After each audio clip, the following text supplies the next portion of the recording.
All right, everybody. It is the 12th Tuesday of 2025, and that means that we are live. Ladies and gentlemen, boys and girls, children of all ages, www.weLikeSportsPC.com proudly presents to you their podcast, Tag Team Champions of the World,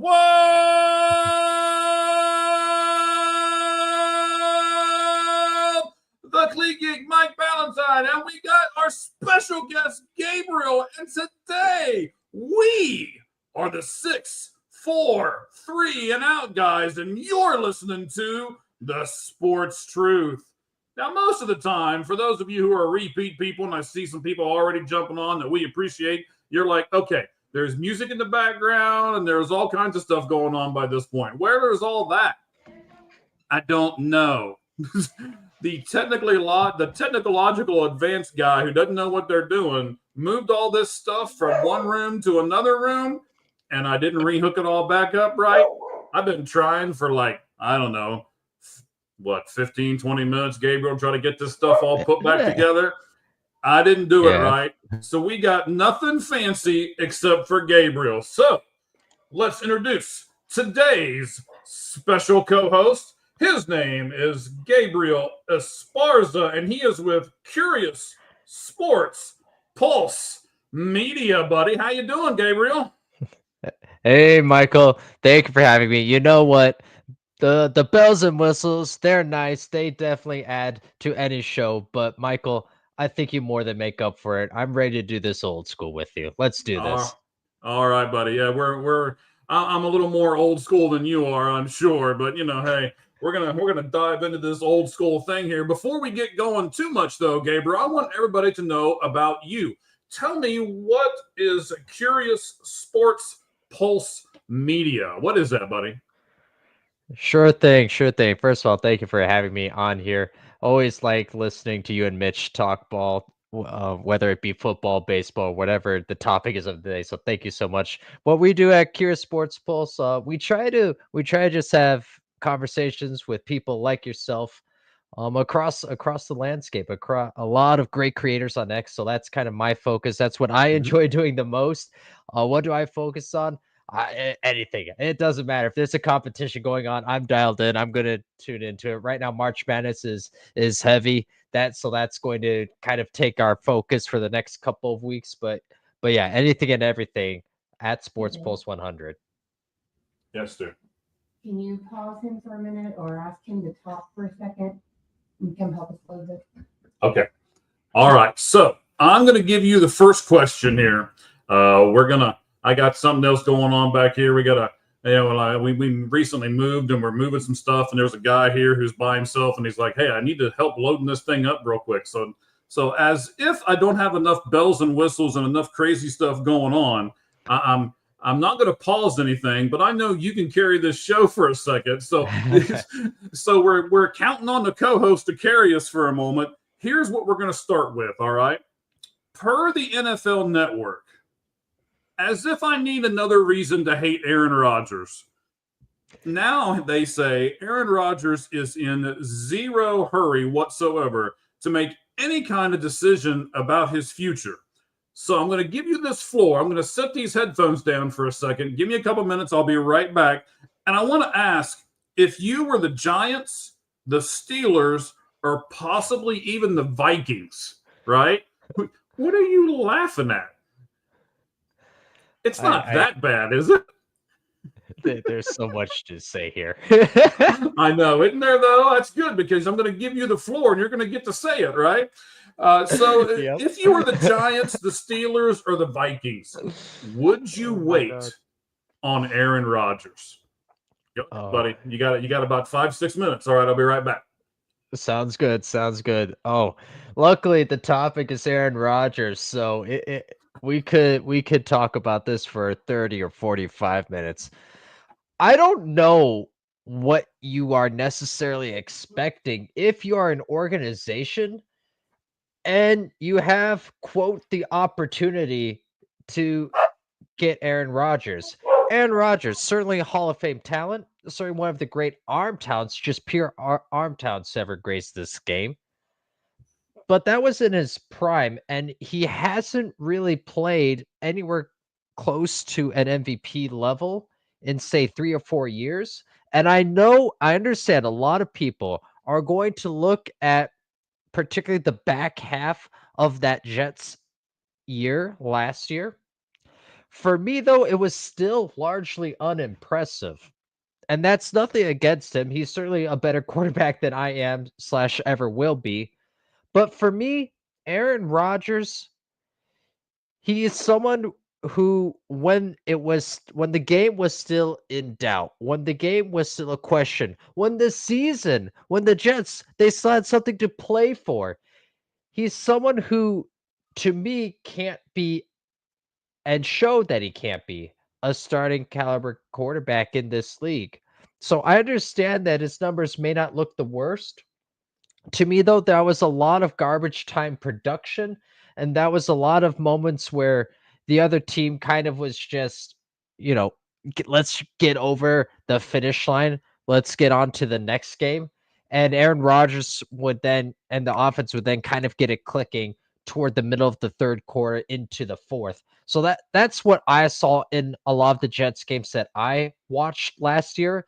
I didn't see anything that would have me convinced, or that it would have me say, oh, yes, Aaron Rodgers is a top 10 quarterback. Oh, yes, Aaron Rodgers is the guy that can get us to the promised land. So to answer this question, though, I would absolutely not. Why would you? What benefit do you have of waiting and hoping to get this version of Aaron Rodgers? I just don't see it, Michael. Well, thank you for taking the floor for me for a few minutes. I see you've added some people. So, and we got more people now than what we did when I left. So you must have been saying some really good stuff, buddy. So what did you think about the Giants and the Steelers and the Vikings? Would you wait, Gabriel? I don't understand why you would, not at this point. And you know what you're getting with Aaron Rodgers. Forget his inability to perform on the field at this point at the high level that you'd want him to. All the extracurriculars, it's just not worth it to me, particularly if you're the Vikings. You you're in a good situation, one of the better quarterback situations because of Kevin O'Connell being there, and now you want to disrupt everything by bringing in Aaron Rodgers. I understand you may need a bridge quarterback with JJ McCarthy still recovering from his injury. I get that, but that bridge with Aaron Rodgers, that one leads to nowhere. I agree, and yes, you're going to see me put some comments up because they're already piling on here. So I'm a little behind. I had to go take a break for a second, but we're back. Yes, Harrison, we did get a show on tonight after all. When I was leaving work, I didn't think we were going to be able to get a show on tonight, but Gabriel came through for me, so he's here with us from Curious Sports Pulse Media, and he is helping us out here. So I certainly appreciate that. I'm with you. I wouldn't wait. I don't like Aaron Rodgers as it is, and I wouldn't wait on him for anything. And I want to take this to another level, Gabriel. So I like this comment. So Rodgers would lead to the team getting Coke. I don't know if that's really supposed to be like Coke. Is it Coke? Maybe. Okay. After week 3, are they talking cocaine, or is there supposed to be an H in there where he's choking? I know Jordan. And I could say with confidence that he's spelling it correctly. Oh, okay. So then he adds this one too. So man, Gabriel, you got some crazy friends, buddy. That's all I'm going to say. All right. So yeah, we got like I said, we got some comments going on here. We'll put those up there. You guys can also comment on the show as well. You just click the comment button and put it on there. And as long as you talk about what Gabriel and I are talking about, we'll make sure we put it up here on the screen, just like we did there with both Harrison and Jay. Talk to me. What's that, Gabriel? We'll call him Jordan. All right. He's like a river, right? So yes, not a problem. Yes. Here's my next question to you, buddy. Mm-hmm. Is this Is this just Aaron Rodgers feeding his own ego again? I think so. And to an extent, I get it because he has achieved, high levels of success in this sport, and he's at a position and he has a lot of fame where, you know, there's a lot of self-feeding of that ego. So I totally get it. I get that. But the play and what he now can offer to an organization today doesn't warrant that. So it absolutely is part of an ego thing. It's like, well, they're going to do it on my timeline. Great, fine. If I'm an organization, I would say, well, that timeline will not include us. Yeah, I'm totally with you. I don't know why. It's not the risk is not worth the reward at this point, at least not to me. What do you think No. about that, Gabriel? Yeah, you're correct. All right. Let's move on to our second thing. This is our NFL 4-down territory. We do 4 questions with the NFL, and then myself and Gabriel will talk back and forth about exactly what each one of these questions are. Question number 2. The Cincinnati Bengals signed Jamar Chase and T. Higgins to big money extensions. Hang on. Well, let me make sure we got one more comment here from your buddy Jordan. I'll throw that up there as we set up our next question. All right. So they have extended both of those guys now. Chase got 4 years, $161 million. So should he be, we'll take him one at a time here, should he be the highest paid non-quarterback in football? Listen, man. I like Jamar Chase a lot. I don't think so. That's too big of a chunk of the pie. If there wasn't a salary cap, sure. You get to be paid a gajillion dollars. It makes zero difference to me. But for it to be a wideout, I don't think wide receiver. I think we saw this last year at the Bengals. I don't think wide receiver was the position of need. And typically on the winning franchise, wide receiver on a Super Bowl winning franchise, I should say, typically wide receiver isn't your number one position of need. So does he quote deserve it based on his productivity and based on where he is in terms of the hierarchy of wide receivers? Sure, I guess. But if the Bengals are wanting to win, I'm assuming that's why they're going to, they're going to dress up in uniform. They're going to get on the bus. They're going to attend the games. I'm assuming that their ultimate aim is to win a Super Bowl, or at least try to win a Super Bowl. I don't think so, Michael. I don't. Okay. I'll kind of reserve my comments to what we'll get towards the end here, and we'll do a little bit of a wrap up on this one. How about this? Is T. Higgins worth 4 years and $115 million? And should he be the highest paid wide receiver too? That's a slightly different question. I'm gonna have this similar train of thought, but when you add that caveat, really nice question by the way, of should he be the highest paid wide receiver too, I could get a little more on board with that. But even so, I really think that this Bengals roster, particularly on the defense, has so many holes in it. I have a feeling that both of these contracts are going to end up getting restructured down the line. I think they have to. Okay. So let's take Burrow and put him into the equation now, right? And then we'll do this as a whole here. So in terms of average annual value, and let me set this up because I know Gabriel's not stupid with football.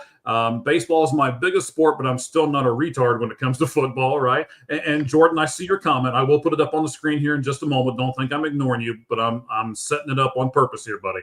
So when you add Joe Burrow in terms of average annual value, and again, neither one of us are crazy here. A lot of our fans aren't either. They more than likely understand that every bit of average annual value will not come to the salary cap. There'll be bonuses. There'll be some other things to where they can kind of hide some of this money, and not all of it will go right towards the cap. All right. So let's set it up that way, first of all. But I want you to hear these numbers, and then we're going to have a discussion about, can this be a playoff team? And here we go. So again, in terms of average annual value, just for the 2025 season, Burrow makes $55 million. Chase makes $40.25 million. T. Higgins will make $28.75 million. And that is, you ready for the number? That is 44.7% of the salary cap. Just those three players. Burrow making 55, Chase making roughly 40, and T. Higgins making roughly 29 if I average all those things out. And then if you're wondering, well, how much is the freaking salary cap? It is $279.2 million.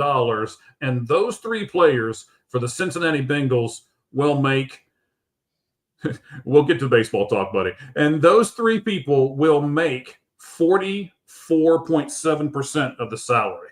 Gabriel, can the Bengals have a winning blueprint with that kind of money for those three players? No, no. And we saw this last year. Granted, they were able to reel off a lot of wins toward the end, and they kind of made a push. I think that has more to do with teams like the Dolphins being down and not actually being a playoff worthy team. So it was kind of a mid off toward the end.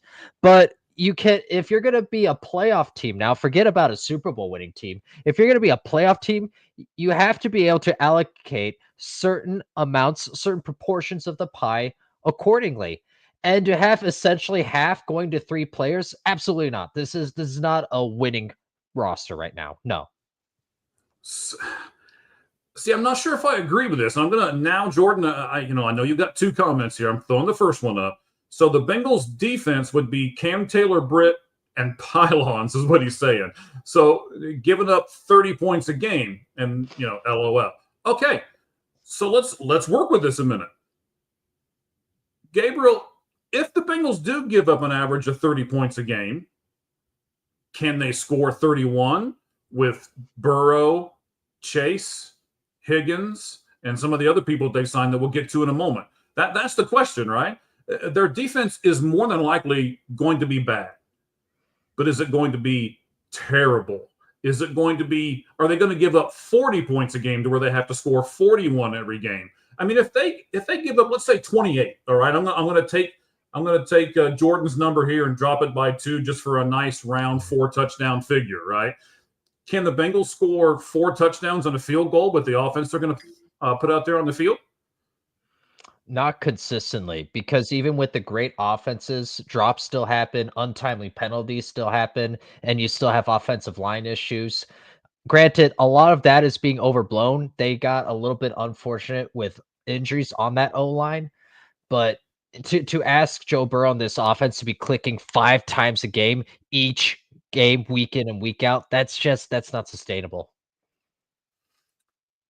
Okay, so this is, I don't know if you know this or not, Gabriel. The Bengals are my NFL team. I live in Arizona. I grew up in the Cincinnati area, so I've always donned the stripes. Right now, I do support the Cardinals because I live here now.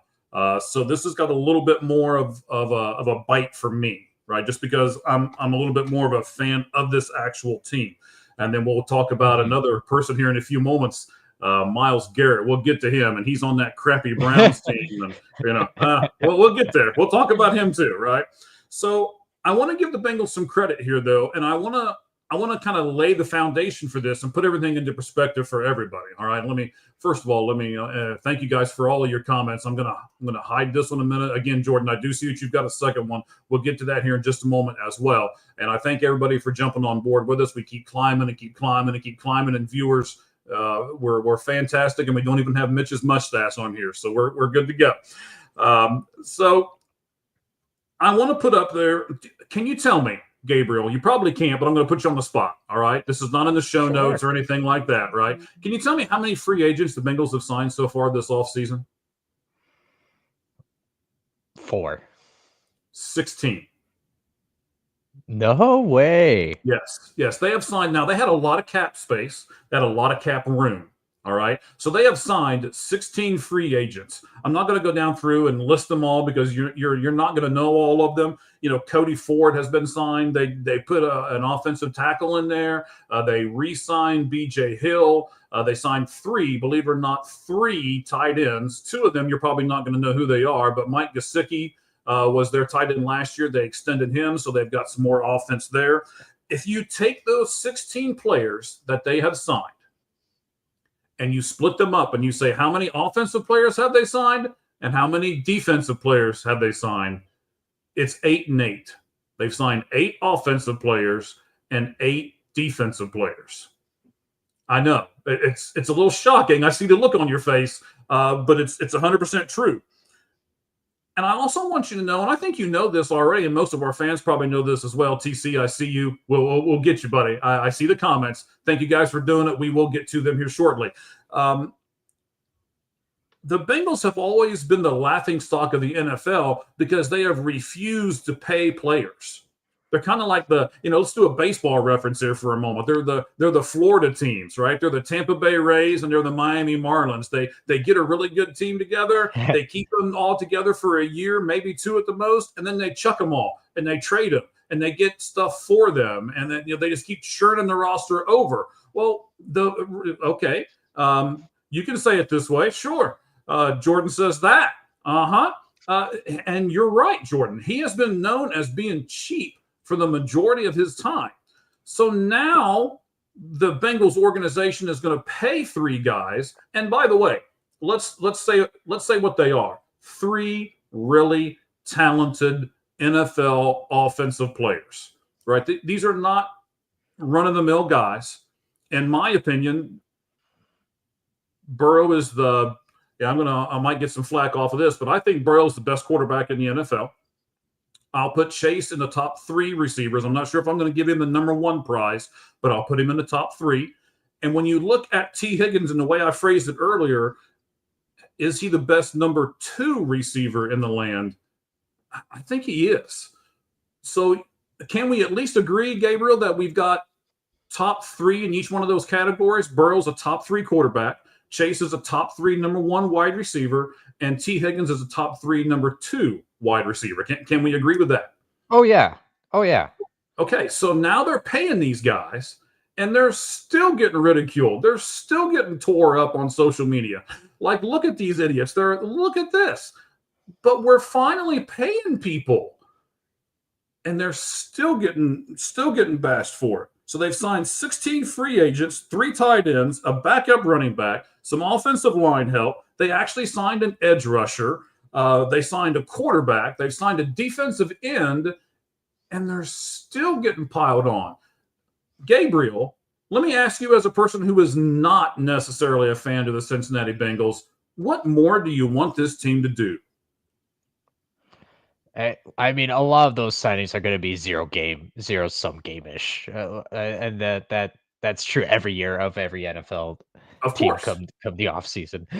So to me, it's not as necessary about that. And listen, there's a reason why the Bengals have this current,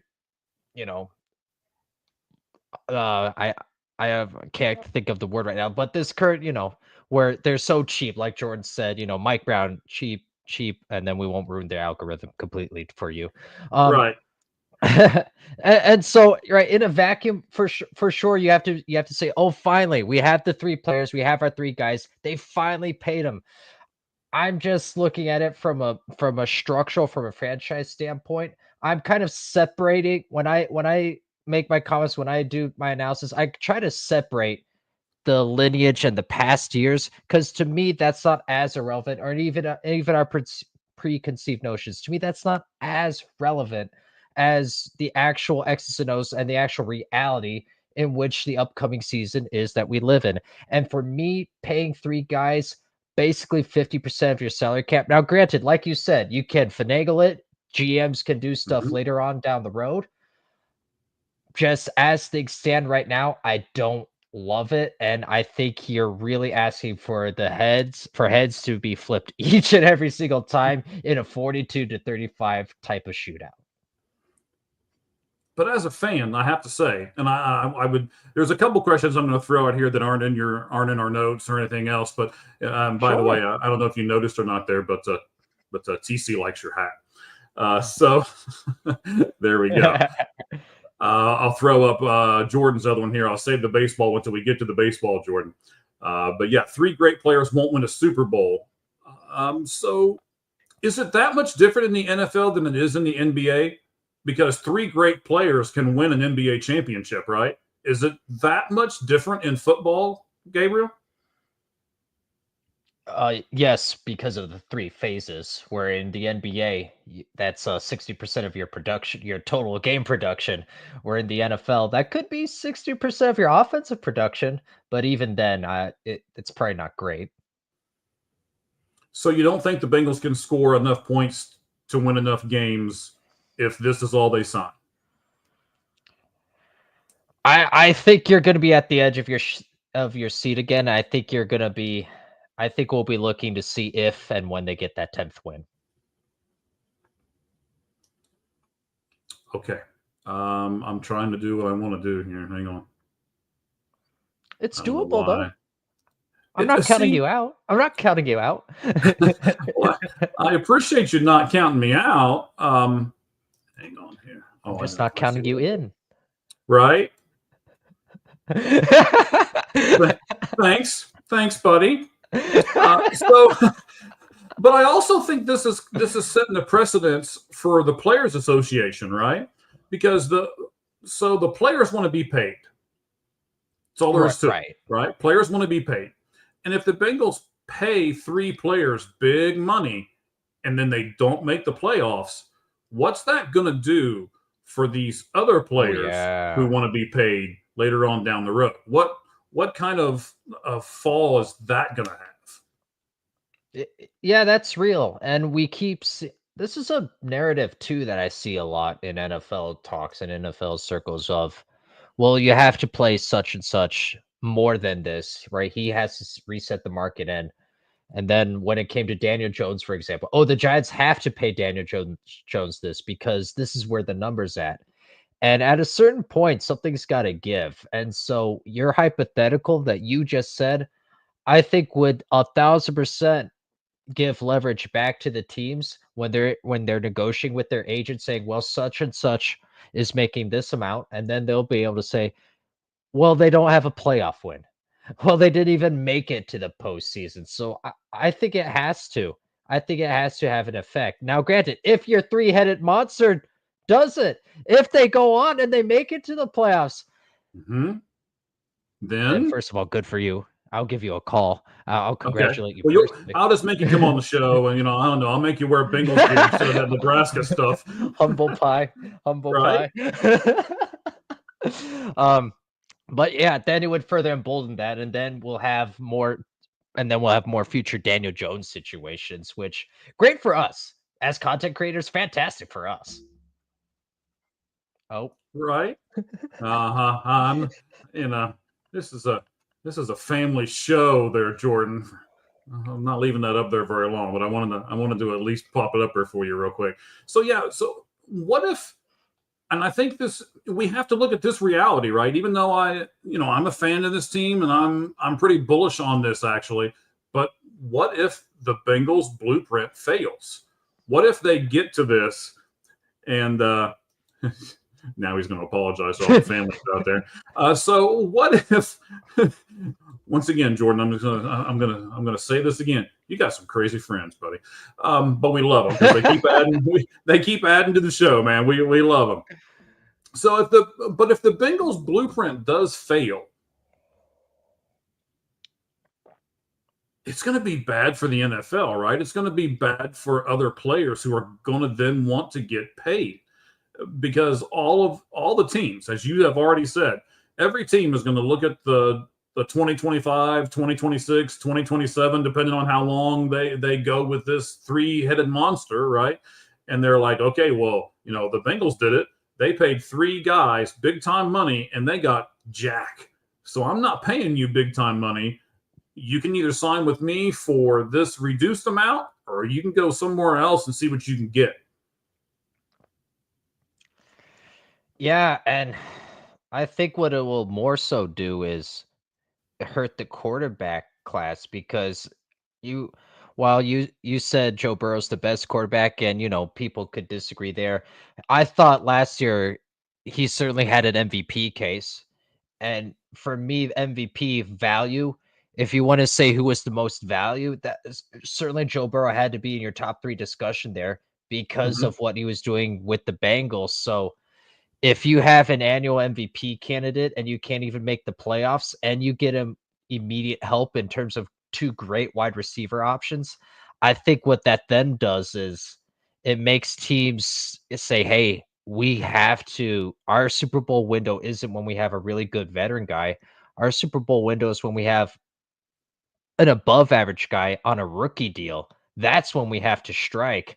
And so the Daniel Joneses of the world and some other quarterbacks, like Trevor Lawrence that are past that rookie deal, that it's like where it's like, are they good or not? I think those are the kind of players that are likely to suffer then. And you know what? We're getting some really good comments here. TC, I see your comment. I like it. I didn't think of this. I'm going to bring it up here in just a second. I really like it, buddy. So I want to ask you this, Gabriel. So we're going to talk about the draft with some other people, and we may bring you back on the show. If you can stand us again.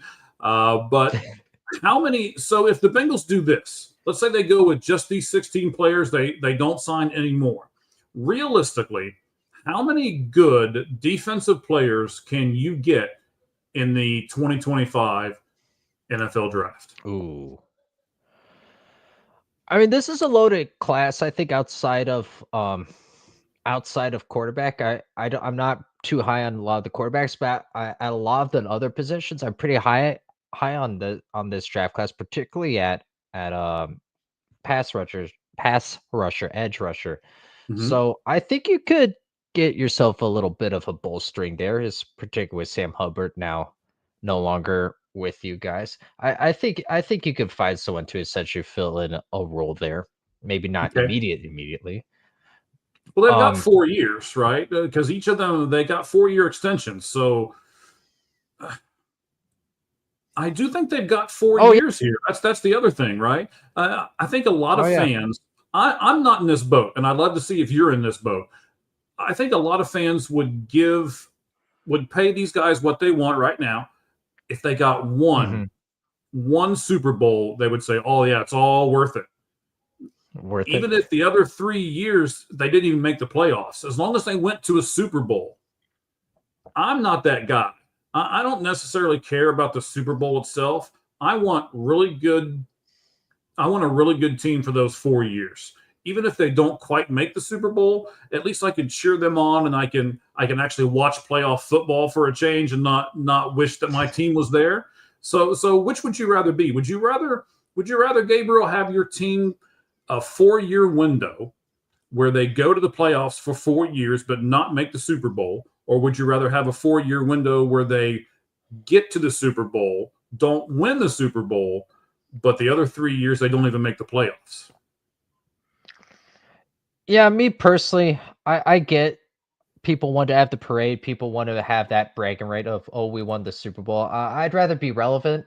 I'd rather have sustained success over the 4 years. That's just me personally. Okay. And once again, you guys that are with us right at the moment can comment. You can click on the comment section and talk about anything that Gabriel and I are talking about as we're talking about it, like TC did. I did not think of this angle. I'm going to throw this up here on the board. And I want to get your comments off of it, Gabriel. I'm sorry. I want to get your comments off of it. I turned my head. I've got another computer over here, and I got all kinds of stuff around me. So I'm going to show this. Here we go. How about this? What if Zach Taylor becomes the scapegoat and not those 3 guys they've just signed to huge extensions? Is that unfair to Zach Taylor? Well, I mean, as of right now, and listen, I could speak to Zach Taylor, go Big Red. We hold a lot of love for Zach Taylor here in this household. I will just say, as is, I don't think too many people are giving Zach Taylor a whole hell of a lot of credit anyway when they went on that run toward the end of last season, but he sure was getting a whole lot of the blame when they were far from a playoff team. So it's pretty clear he's going to be the scapegoat, but I too didn't think of that in this moment. So good comment. Yeah, and make sure you realize that this is your buddy, right? Zach a clown of a head coach. You can talk to him later off air, okay? All right. So I think we're good with the Bengals part here. So you know what? One more quick question for this Bengals talk, and then we're going to move Sure. on to the top 30 visits, and we're going to talk a little bit about college and bring some college into this for a second. Okay, is this the way to build a team? 3 big offensive guys and cross your fingers on defense. But before you comment, what about teams like the Pittsburgh Steelers and the Baltimore Ravens of old who build up a big defense but didn't really have much offense, and they basically crossed their fingers on offense and said, oh, defense wins championships, and well, I'm not sure if that's true or not. So is this the way to build a team, the way the Bengals are going to do it? I mean, listen, not quite apples to apples, but to an extent, I guess it worked with the Rams. They went all in, but granted, they had dudes on defense though. But you get what I'm saying. They went all in. They got their ring. Granted, now they're rebuilding and they're looking pretty good for this upcoming year. But that's another story for another day. Mhm. Overall, I would say it more has to do with you can't be god awful in key areas of your roster, in key areas of your football team. So this is something of an experiment. We haven't seen it quite to this extent before. Listen, I'm rooting for it. It's more exciting when we get awesome players, when we get actual MVP candidate, and when we get really fun electric wide receivers. When we have them on the same team playing well, it's more fun. It's more exciting. I get that. So I wouldn't be opposed to it working like this. I will believe it when I see it, though. I hate to tell you this, my friend. Oh, no, I can handle it. I'm good. The shoulders are broad, sir. You just can't see them because we have I like the circles now. We were doing squares for a long time. I like the circles. Everything's good. So I want to make sure we plug you again, Gabriel. You're with Curious Sports Pulse Media, right? Tell us what your Twitter handle is so everybody can go and follow you and you can interact with everybody like you do with us. Oh, thank you. At Sports Pulse 100, and I am a fan of the circles. You like the circles? I do. I do too. Actually, I like them a lot. I changed the camera angle on my fatness there, so it's kind of up from the bottom and not down from the top. You can't really notice how less a hair I have. Stuff like that. So it's strategic. And yes, TC, I agree. The Bengals, if they just go 2-2 in September instead of like 0-4, they might have a shot, right? And then we're going to get one last comment up here from Jordan. If the Bengals don't have a slow start and draft well on defense, they're in the playoffs. Honestly, I agree. But can both of those things happen? That's the question. Can both of those things happen? All right. So I don't know if you know or not, and I don't know if our fans know or not. Let's explain this a little bit here. So NFL teams get top 30 visits. So you basically get 30 people that you can bring in and you can have an extensive interview with. You can put them through some drills. You can do some other stuff with them, and you get 30 of those. Now, there's also a thing called a local day. And Gabriel, I'm sure you know about this. I'm just going to do this for our fans out there who may or may not know. We're going to set up this question pretty well here, which is when a local day comes, what football team do you like, Gabriel? What is your football team of choice, sir? The Pats on the NFL level. Okay, so then what colleges would be in the same, what colleges would be in the New England area that the Patriots might bring in on what they would call their local day? Right, like BC, Holy Cross, UMass. Mm-hmm. Right, so again, just to set this up so everybody knows, 30 visits are what the NFL is allowed when they can bring people in, give them all the extensive stuff, put them through drills and all that kind of thing. I think your buddy wants to add one. So, yes, Rutgers is up there as well, of course, Big Ten school. They would be close to the Patriots. And then you get to do a local day where you bring all your local kids in, and it's almost just to make them feel good, right? It's almost a thing of, well, we appreciate the fact that you're really close to us, and I'm sure you want to play for XYZ team, and we'll bring you in. We'll just give this little bit of something to you and give you like a sliver of hope that maybe we'll draft you in the 10th round or something. and then so on this local day kind of thing. Here's my question to you, and you've got to remember, kind of this was designed when I thought Mitch and I were going to be here, and we're both Arizona guys. I know you're in New York, right, Gabriel? Yes. Yes. Yeah. So you might not know a whole lot about this, but we're going to go with it anyway. So do you think it makes a difference that the Arizona Cardinals actually used one of their top 30 spots on ASU's running back Cam Skattebo? Do you think that makes any difference whatsoever? I like it a lot because my friend, I know I like it a lot because by all intents and purposes, I watched a lot of Arizona State games before it was popular, and I liked Cam Skattebo. Mm-hmm. And I'm prefacing it with, you can't always tell how good a player is going to make that jump, that transition from college to pro. Okay. And it's more so between the between the ears. Sorry, It's all right. I guess between the eyes as well, but that's Yeah, it something could be. different. But anyway, It's probably between your ears and Jordan's eyes. How about that? Oh goodness, that'd be one cross-eyed individual, I think. Oh, But regardless, I like it because you get to know the player a bit more, and you can kind of get a feel. And it now, granted, someone could front, someone could pretend and just have a good one-off showing. I totally understand that. I get mhm. that. But that's hard to do repeatedly. So the more times you get to meet a person, the more times you can kind of question them. And coaches are very good, especially when it comes to chalk talk, at exposing if you don't know your stuff or not. So I like Absolutely. it. I don't understand. And as is Cam Skattebo, I think is someone who's being highly touted at the next level, someone who a lot of teams are looking at anyway. So I don't mind it, and I feel like he would be a good fit there for, I'll say, your Cardinals. So I like it a lot, actually. Okay, excellent. I'm with you, and I agree with Jordan. I think a lot of these teams should use more of these local days, right? And those are those are Yeah. day 3 guys. Those are guys that you draft after the draft is actually over, right? When you sign them to basically next to nothing contracts and everything else. So yeah, I do. I really do, Jordan. So might be the first thing I'll really agree with you on here in the what, how long we've been on here for, about 45 minutes or so. Yep. It took you long enough, buddy. So yeah, I do. I think teams should use those locals, and then should kind of save that back and then try to sign those guys kind of afterward and give them a shot, right? A lot of those guys, all they're Yeah. after is a shot. So yes, I Exactly. wholeheartedly agree.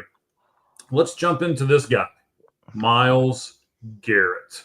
I got a couple bones to pick here. All right. So again, you got to remember, I'm the Bengals guy, so I'm picking bones all day long with these brownies. All right. So Myles Garrett signed a 6-year, $204.76 million contract with the Cleveland Browns. And we heard it for weeks. I don't like it in Cleveland. They're never going to win in Cleveland. I'm not reporting to camp. I want out of here. There's nothing they can do to keep me here. And then, oh, wait, you're going to give me how much money? Sure, I'll sign that. And that's 100% what happened. So my first question for you, Gabriel, did you lose any respect for Myles Garrett during this whole process? Granted, I don't know the person, so maybe the term losing respect is a little too strong, but to a degree, yeah, because silly me, you got me, Miles. I 1,000% believed you when you said it was about winning and you wanted to go someplace to compete for a Super Bowl. I bought Yep. that hook, line, and sinker, and then to find out that the issue was, there weren't enough dollar signs.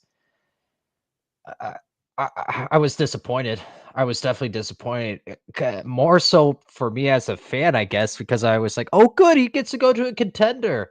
We were all saying some fun Mm-hmm. names where it's like, "Oh goodness, if he goes here, then they can really, really be a team to beat."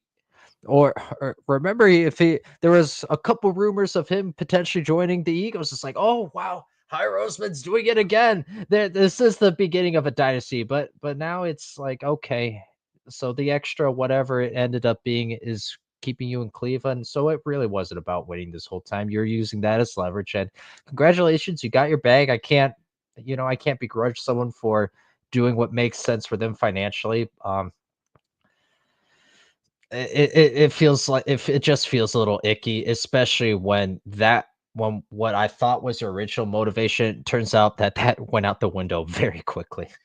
Absolutely. Now, let's look at it from the other perspective, and I'll ask you this. Did you gain respect for the Cleveland Browns? Because if you remember during this whole process, Cleveland was like, nope, he's not going anywhere. No, we'll sign him. Don't you worry about it. And they kept telling their fans this. And me, you, everybody else in the sports media was going, yeah, right. They're never going to sign Myles Garrett. Are you hearing him? He wants out. And then all of a sudden, Cleveland does keep their promise. Cleveland does sign Myles Garrett. So did you gain respect for the Cleveland Browns franchise? To a degree, yeah. Absolutely. For what you just said, I was 1,000% one of those voices who said, "Get him out of the building. Why is he still in Cleveland? What are you doing?" Yeah, me too. I 1,000% was on that. I was there. So so the fact that they stood firm, they held pat, and they end up getting the deal, they did not blink.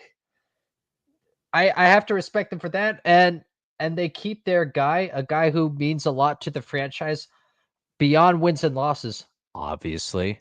Yeah. So, but what he'll mean in terms of merchandise, fandom, excitement, we got to keep quote our guy. Good for them. So it's not often where we can say the Browns made a smart, good move. Now, let me ask you this. I think this will be an interesting question. And it's not on our show notes. I just kind of, I'm thinking here. So, every once in a while, this old bald head and the brain inside of it works pretty well. So which do you think is going to be better for their team? Do you think the defensive guy and Myles Garrett is going to get the Cleveland Browns a lot of merchandise and a lot of money? When you said it a minute ago, I was like, oh, wait. Or do you think Chase or Joe or T is going to get the Bengals more money with the offensive player? Oh, that's a really good question. Ooh, that's tough. Every once in a while, yeah, right between the eyes, the ears and the eyes, right there. I mean, typically you'd favor the offensive player, I think.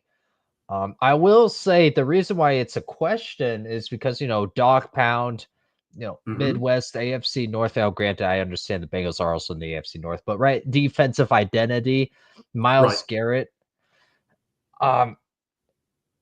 Ooh, it's a toss up for sure. I'm going to lean Myles Garrett, but that's more to do with him and how great he is and how much he's meant to that city so far versus it being any slight toward those other three.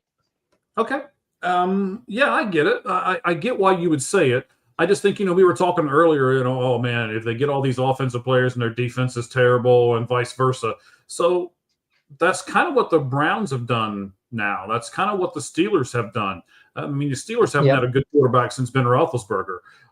So I think this will be interesting. And this is how I'll kind of wrap up almost everything. I do have one more question about Myles Garrett here, but I think it'll be interesting to see who will win first. One of those defensive teams in that division, whether it be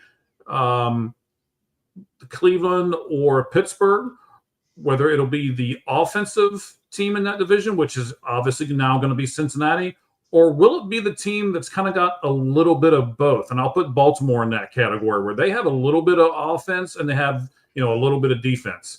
So it'll be interesting now over these next, 2 to 4 years to see which one of these teams can come out on top. I want to do one more thing with Myles Garrett here real quick. I'm not sure. Again, this is one of those things I like to dive deep into a lot of this kind of stuff. And on this show, the Sportz Truth, you can SPORTZ, by the way, because we are associated with www.welikesports, again spelled with a Z, PC.com. You can go there. I'm getting ready to put up a Bengals story about them possibly being the team to go to Spain. If you're interested in that, go on over to the site. You'll be able to see that. We do a lot of boxing stuff. We do a lot of baseball. We do a lot of things over there at www.welikesportspc.com. Once again, our show is spelled with a Z, and sports, the Sportz Truth, and the website is spelled with a Z, SPORTZ. So I believe, and I'd like to get your opinion here, Gabriel. Do you think the NFL is going to go to 18 games sometime soon? Oh yeah. Oh yeah. Yeah. Okay. I think we're going to eventually see a double bye.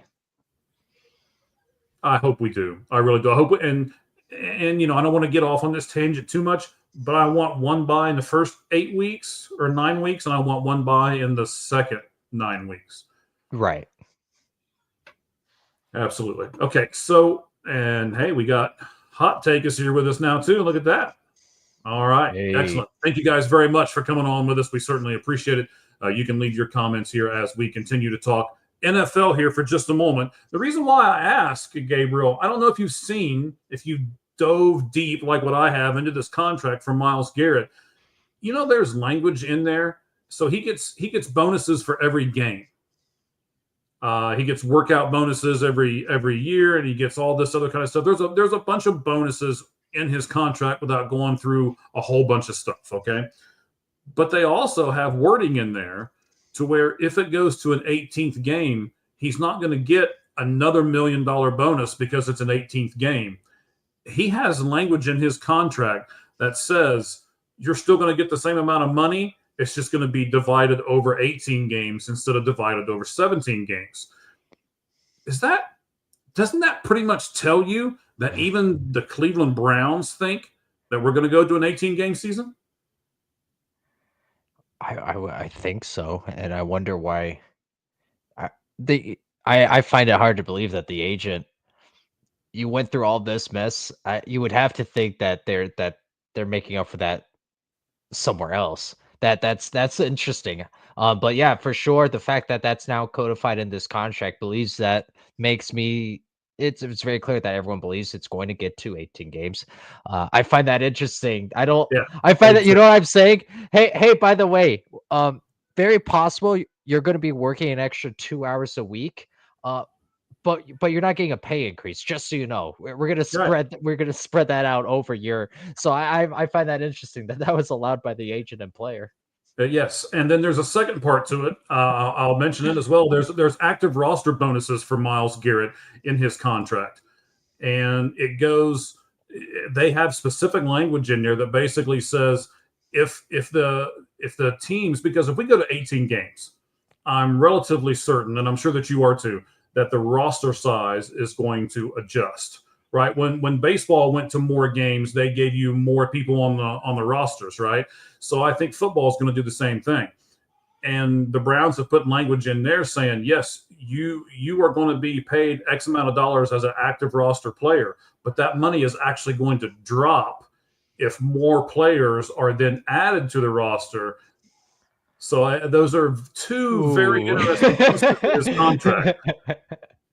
I'm expecting the NFLPA to step in and have a fight over this very soon. Yeah, I'm not sure what they're going to do. But that contract's already signed. It's a done deal already. So I thought it was pretty interesting that those things were in that particular contract. All right, we're going to jump into, and let me stare into this camera for a second and say this with all due respect. I am never, ever, ever going to call him Coach Prime, except for that one time right there. Never. I can't stand it. He is Deion Sanders. He is not Prime. He is not all this. I get why he does it, for his marketing ability and all that kind of stuff. But here's what I want to do. I was going to play a video clip for us, and, if you guys are just joining us, no music in the background like I usually have, none of this other fun stuff that we usually do in the background. It's just two sports guys having a good conversation and a bunch of other people chiming in on us. Now we've got over 20 comments so far in this show, which is fantastic, and we certainly appreciate it. Both Gabriel and I do. You can reach us at the 643 and Out Pod. You can go to at Sports Pulse 100 on X and reach Gabriel there as well. Deion Sanders wants to do spring games a little different. He doesn't want to play Colorado versus Colorado in his spring game. He actually wants to play Colorado versus another team in his spring game. That spring game he did announce, like I said, I have the video clip already, but I don't know how to put it up here now because I messed up a bunch of stuff. And stop laughing at me over there. I see you in Nebraska. You're all laughing over there. His actual game for Colorado will be broadcast on ESPN2. So let's take that first of all. Has Deion Sanders and the program at Buffalo, do they deserve a spring game broadcast on ESPN2? Ooh. Yeah, deserve is a little strong. I'm sure he'll get eyeballs. I don't know. It's such a. I don't think it's like a great product. I don't think it's worthy enough for me at least to say, yeah, put it on ESPN too.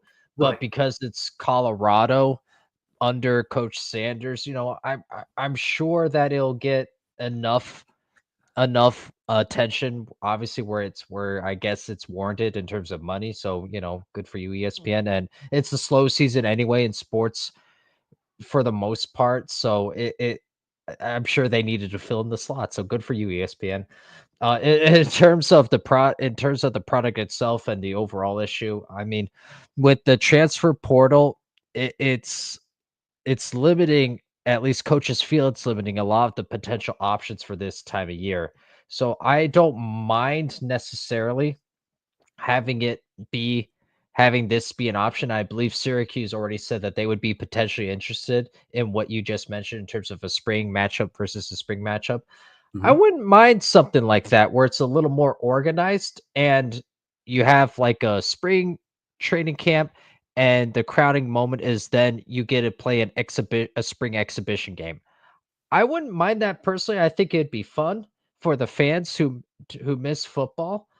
But as it is right now, uh, it can be on ESPN, the flagship channel. I'm not gonna watch it. I'm not that interested in off-season Colorado football, and I'm not particularly interested in what Colorado does until they show me a little more. I understand Colorado, they looked better on record. For me, they benefited in being in that latter half of the Big 12 chunk of their season, and they kind Mhm. of saw teams at really the right time. So I'm not sold on this Colorado is back, and I want to see how they look under now Julian Sand. More importantly, under someone who's not Coach Sanders' son. I want to see how they look there. So I'm far from sold. I agree with you. I don't think they deserve this. I get the glare and the glitz and the Deion Sanders effect and everything else that comes along with it. I completely understand. I'm a very religious person as far as that part goes, and I like the fact that Deion is kind of maybe shining the light's not the exact term that I want to use, but he seems to be bringing something a little different to his football team, and it seems to be working for him. But color, I would say I'll put it to you this way. There are a lot more teams in college football that I would rather watch a spring game on than the Colorado Buffaloes. I mean, Ohio State, ASU, Florida, Florida State, Alabama. I can list a whole bunch of people. Tennessee that I would rather see than Colorado. So that's the part of it where I would say no. He and his program do not deserve that yet. And you touched on this a little bit, but I'm going to flat out ask you here: would you like to see a spring? Let's say Syracuse versus Colorado. Does that pique your interest a little more than just watching Colorado versus Colorado? Oh yeah, yeah. I would much if that was it, we get spring Colorado versus spring Syracuse. I would much rather watch that. Again, we have reduced rosters, and I believe that they're being further reduced now, even, which is why there have been a lot of there's been a big exodus from a lot of programs. there just aren't enough bodies, and there certainly aren't enough bodies where it's a competitive product, where it's really too hell of a lot interesting. You get QB4 and QB5 seeing snaps, Right. and so it's not really a great product to have Colorado. What is it, white versus Colorado gold, or whatever color scheme they end up coming up with. So Right. getting a spring Colorado versus a spring Syracuse won't be the same, obviously, but it'd be more interesting, and I'd be more inclined to see, oh, okay, so this is how they look right now. Okay, Mhm. so now this is a matchup. This is how the current depth chart is potentially. That is more interesting to me than, how the Colorado third string does against the Colorado fourth string. Right. It's like preseason NFL, right? It's like the Hall of Fame game, right? They try to build the Hall of Fame game in the NFL up every year, like, oh, it's this huge event, and it sucks, right? I mean, we all know it's going to, but half of us still tune in just because it's really the first televised game of the NFL season, and we all want to watch it just because of that fact. So here's Right. what I want to do, and I would love to get your opinion on this. I would like to do this first.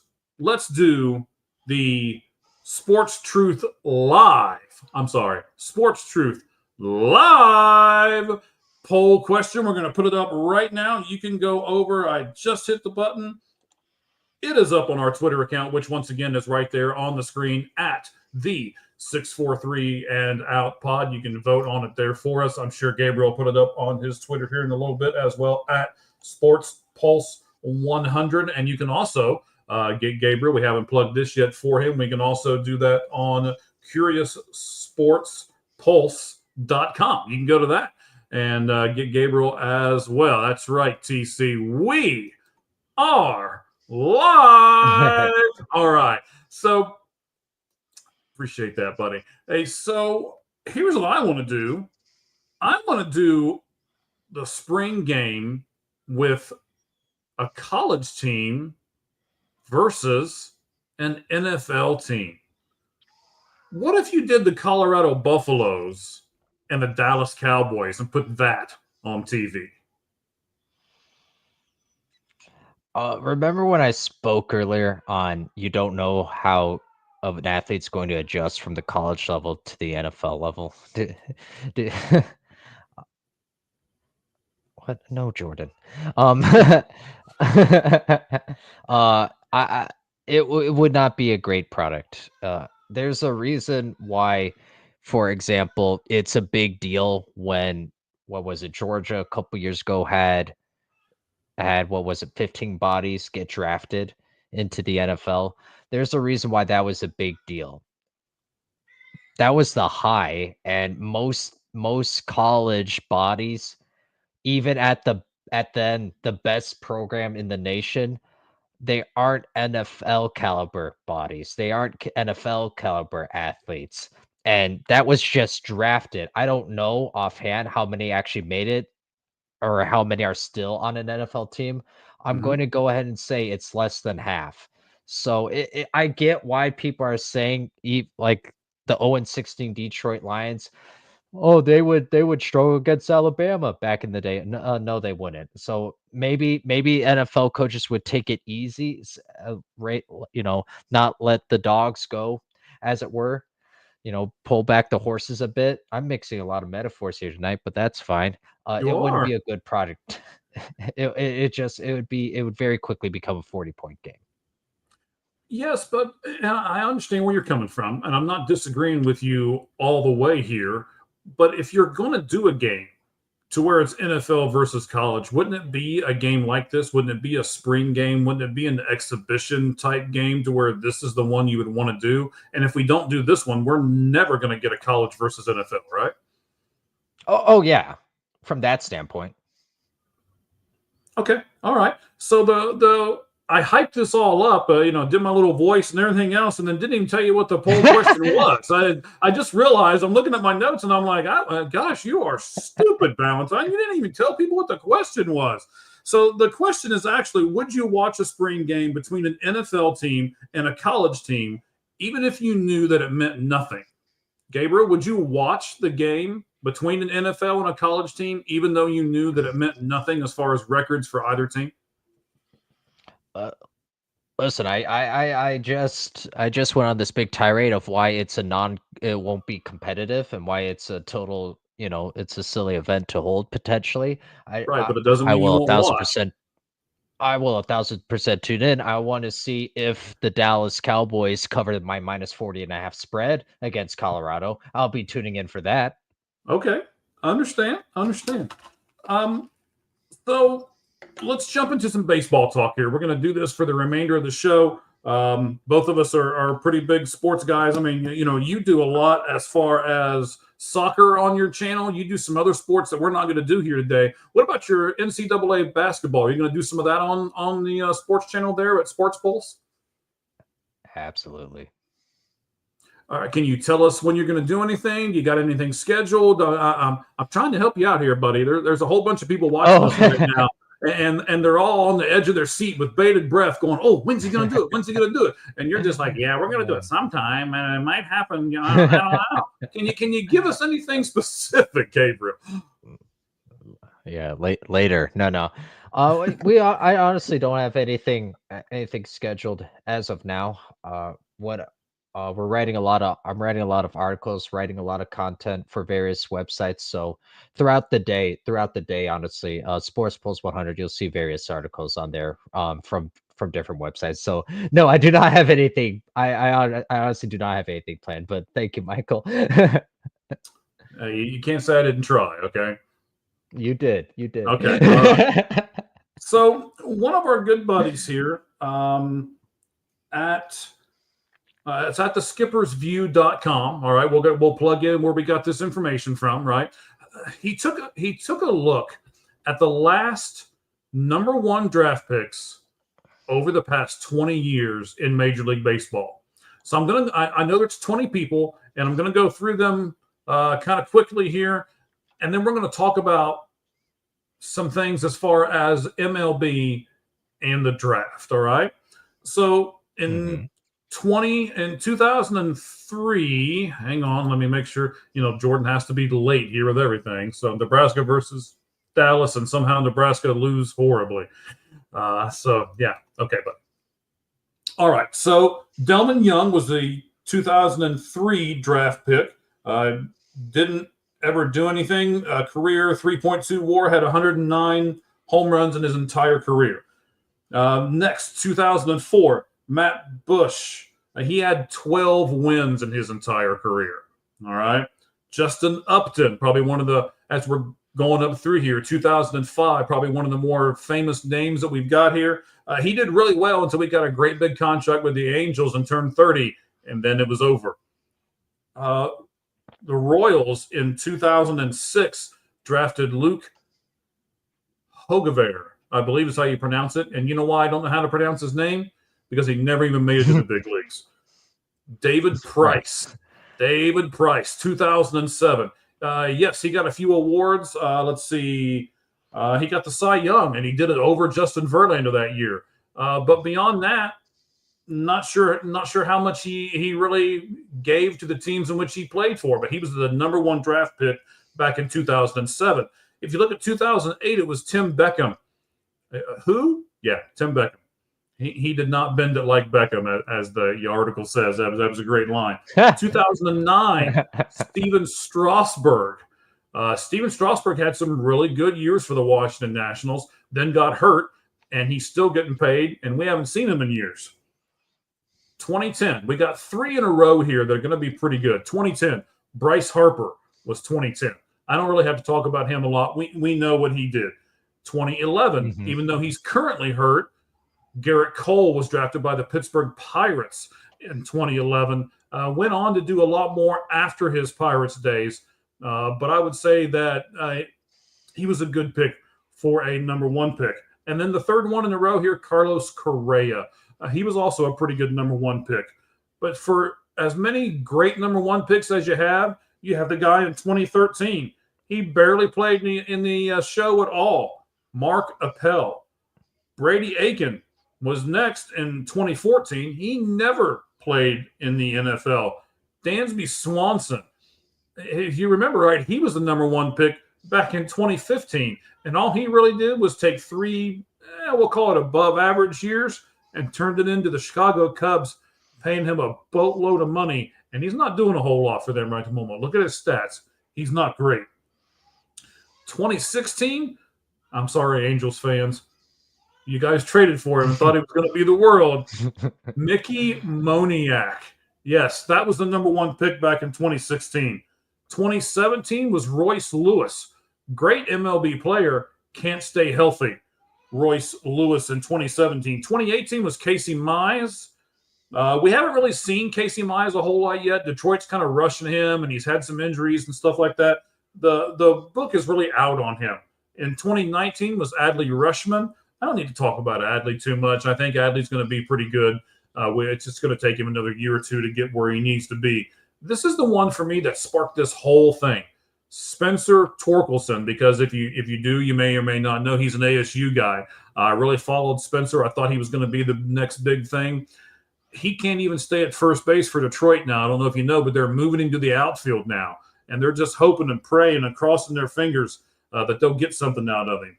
2021, again, the Pittsburgh Pirates drafted Henry Davis. He's been a bust, ladies and gentlemen. Everybody thought he was going to be great, and he has not been. 2022 was Jackson Holliday. Give the kid some time. I think he's going to be a stud. 2023, again, notice this team picking again, the Pittsburgh Pirates. 2023, Paul Skeens. He's had one good year, but I think he's got more good years to come. And 2024, Travis Bazana was the pick of the Cleveland Indians this past year. So looking at all of those, here's what I want to ask you first, Gabriel. Can teams really build playoff contenders solely through the draft in Major League Baseball? Kind of what the NFL is trying to do right now with their draft. No.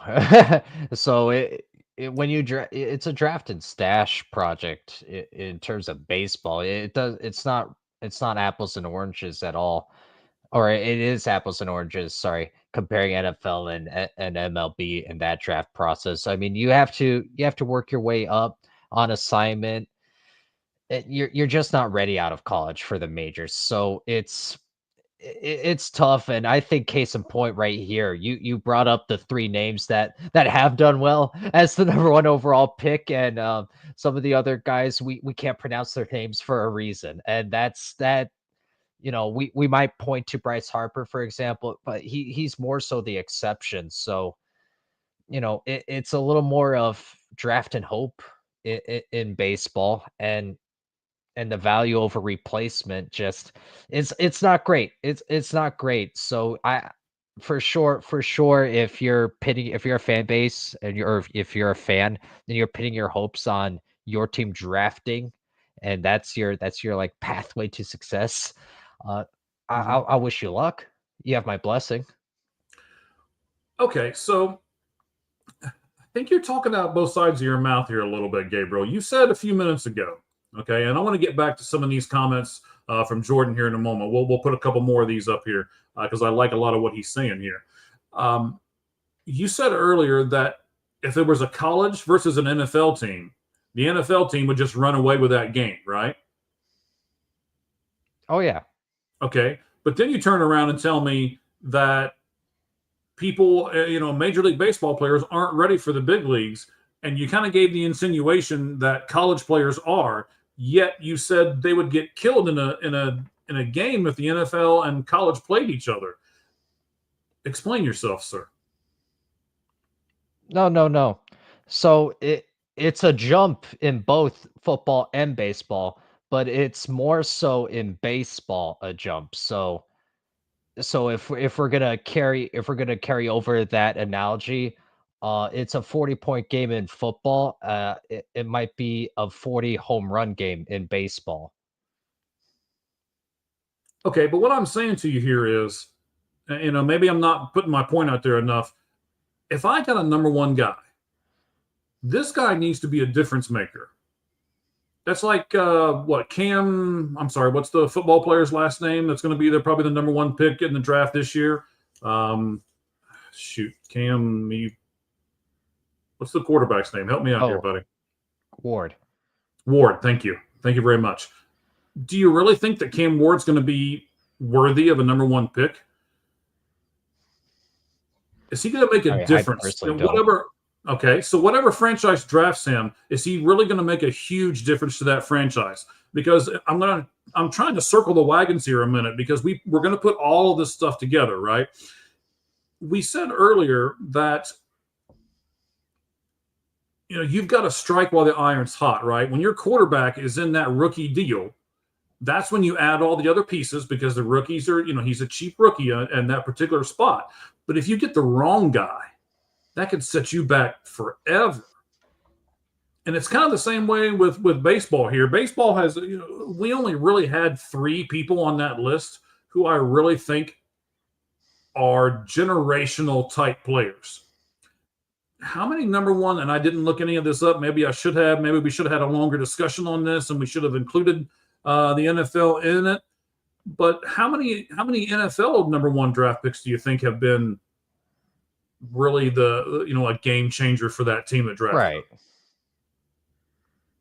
Right. Yeah. I mean, you have busts in both leagues for the exact reason I mentioned. It's so hard to tell who's actually going to pan out just based off of college for a number of reasons. A, development, and then B, a lot of it is mental, between the eyes or between the ears, depending on your point of view.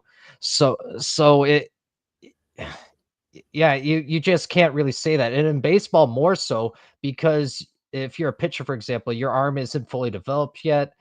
And now if you're batting, you're facing MLB pitchers, veterans versus college pitchers, where in football you do get a little more. You can tell someone, listen, if you got 4.4 speed, just run a go route and you can at least be a little more of a difference maker.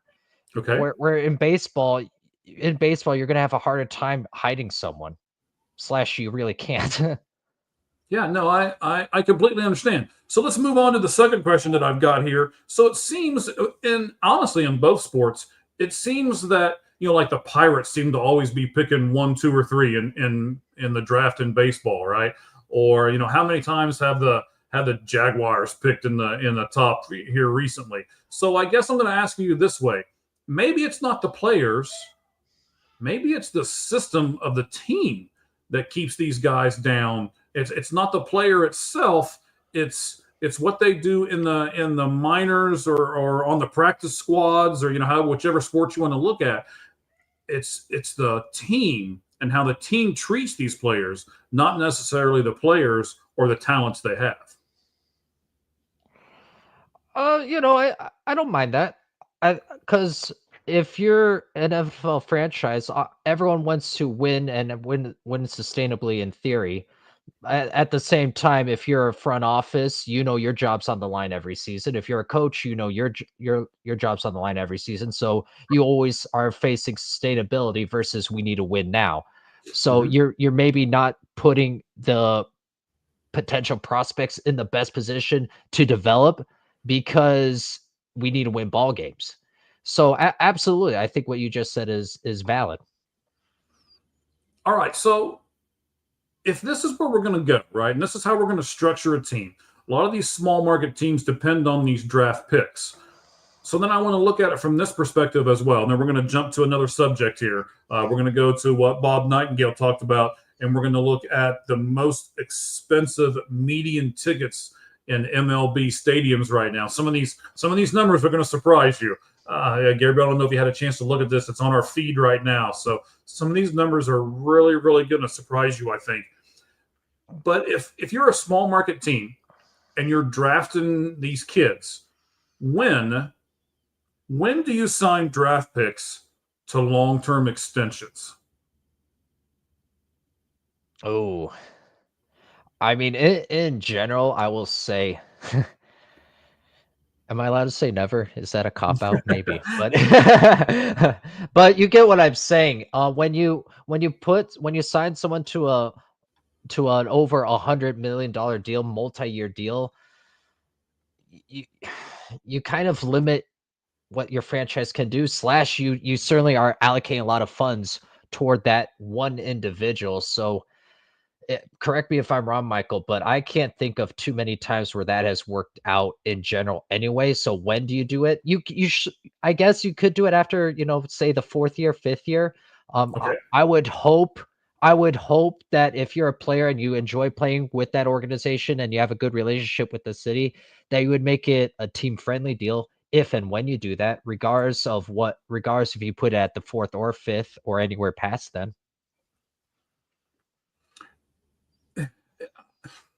I don't want to say I agree because I don't 100% agree with what you were saying, but I do get the fact that I guess the point that I want to make here is it's not a cut and dry thing, right?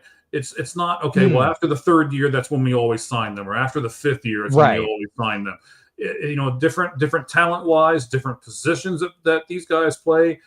You might not sign someone because if your philosophy is we draft the best player in the draft, but yet you're going to have now 4 really good shortstops in your organization, then you turn around and flip one of those guys and try to get a position of need for your team. And, I get it. There's all kinds of different things that play into this. So that's kind of my point here is I think a lot of teams and a lot of fan bases are like, okay, well, we got that number 1 pick. That guy should really turn our franchise around. We talked about it in the NFL. Can 3 players on the Cincinnati Bengals turn that franchise around?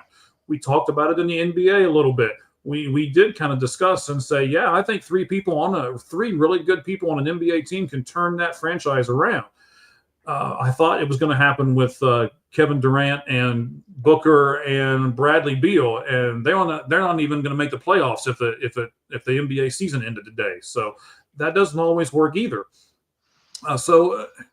These things are just up in the air, and that's why we love sports. We love to have these conversations, and we love to bring up these topics. And again, we just keep adding people and adding people and adding people. So this is fantastic as we're going through all of this here. Maybe I don't want all the fancy music and stuff in the background. Maybe I just want 2 guys talking sports. Maybe that's what it needs to end up being here before it's all said and done. All right. So I'm going to hang on here. Steven Strasburg, I remember. He because I'm in upstate New York, he was here with the Syracuse Sky Chiefs. Him I got to watch a couple times. Who was that? Steven Strasburg. Oh, okay. I got you. Yeah, I mean, we never know when they're going to get injured, right? You never, that plays into it. We didn't really talk about the injury factor, but that plays into it as well. I want to put this comment up here by Jordan real quick. It's the organization is what he's saying. And, yes, I think you have to put at least some blame on some of these organizations because they're just so terrible. And then I'm going to leave this one up here for a second. The Pirates are just a joke of a franchise because that's going to play into our next topic of conversation. Let me make sure that I plug him. This was done by Bob Nightingale. You can get him on X at B Nightingale. That's on this actual 30-team deal is on our X page right now at the 643 and out pod. While we're plugging everything, Gabriel, plug some of your stuff, buddy. Talk to me about your website real quick. Plug that and tell me about where people can find you on X, man. Go ahead. Sure. At Sportz Pulse 100, and right now, talk about being on assignment. Right now, we're doing some March Madness work for the fan-sided basketball and college websites. So we're doing work with Reign of Troy, that's the USC, and we're doing a little bit of work also with Go Joe Bruin, that's the UCLA one. So writing stuff there. We're on Stretty News too. That's a Manchester United soccer website. But yeah, everything is always on at Sportz Pulse 100. So that's where you can engage with me. You're never allowed to talk about soccer on this podcast ever again, sir. No, I'm not a big soccer guy. I have tried. I live here in Arizona. I have a lot of Spanish friends, and they have tried to, okay, sit down and watch this with me, and let me explain to you what's going on. Yeah. No. I make fun of it all the time and say, it's. I tell them a lot that soccer games are a lot like their love life. They just kick balls around and then never score. So, oh my God. Oh man, that's the soccer life for me, buddy. We appreciate everybody on here and the sports that they love. So I want to get into, I'll tell you what, let me plug this up here real quick. I don't want to, Jordan, don't knock my Reds too much, man. That's my team. All right. I'll agree with some of that, but don't make me come through this microphone here. He's talking about some injuries and he's talking about some long contracts and stuff like that. So we're going to jump to a Bob Nightingale piece that we have up on our site right at the moment. Again, it's at the 643 and Out Pod, and that is the median ticket prices for teams in MLB right now. There's a reason why they're number one, but nobody's going to guess that this team is number one. Gabriel, did you have a chance to look at this list by chance, buddy? I did, and am I allowed to try to remember what the number one team was, or will that spoil it? Go ahead and remember. Let's see if you can do it. What was number one? I can't say it confidently. Was it the Pirates? No, it was not the Pirates. It was the Athletics. The Oakland, well, you can't say it. They're not in Oakland anymore. The Athletics are number one. $181 is their median ticket price. And before everybody starts going, oh my gosh, you got to remember where they're playing. They're playing in a minor league ballpark that has a limited amount of seats. The same thing is with the Tampa Bay Rays. They're playing in a ballpark with, because their stadium got destroyed by the hurricane. Not destroyed, but really it got damaged a lot by the hurricane. So they're playing in George Steinbrenner Field, which is, of course, obviously where the Yankees play. And they come in at number 3 at $146 for their median ticket price. And in between those two, at number 2, so the Athletics are number 1, $181. The Tampa Bay Rays are at number 3, $146 per, again, median, average, however you want to say it. Median, basically, throw out the most expensive, throw out the least expensive ones, and then the median ticket price is what's there in the middle, right? So Athletics 1, Los Angeles Dodgers 2 at $177 per median ticket, and Tampa Bay Rays are at 3, $146. So let me give you, there are the top 10 teams are all $100 per ticket or more. All right. So they're going to be the following teams here. Let me list all these guys off for you real quick. Again, A's are number 1 at 181. Dodgers are number 2 at 177. Tampa Bay is number 3, 146. The Houston Astros come in at number 4, 133. Somebody's Boston Red Sox come in at number 5, $132 per median ticket. Chicago Cubs are 6 at 108. The Philadelphia Phillies are 7 at 107, tied with the San Diego Padres, also at 107. Then the New York Yankees are number 9. They are $105. And are you ready? The 10th highest average ticket price in MLB belongs to the Pittsburgh Pirates. They are number 10. They are $102 for their average ticket price.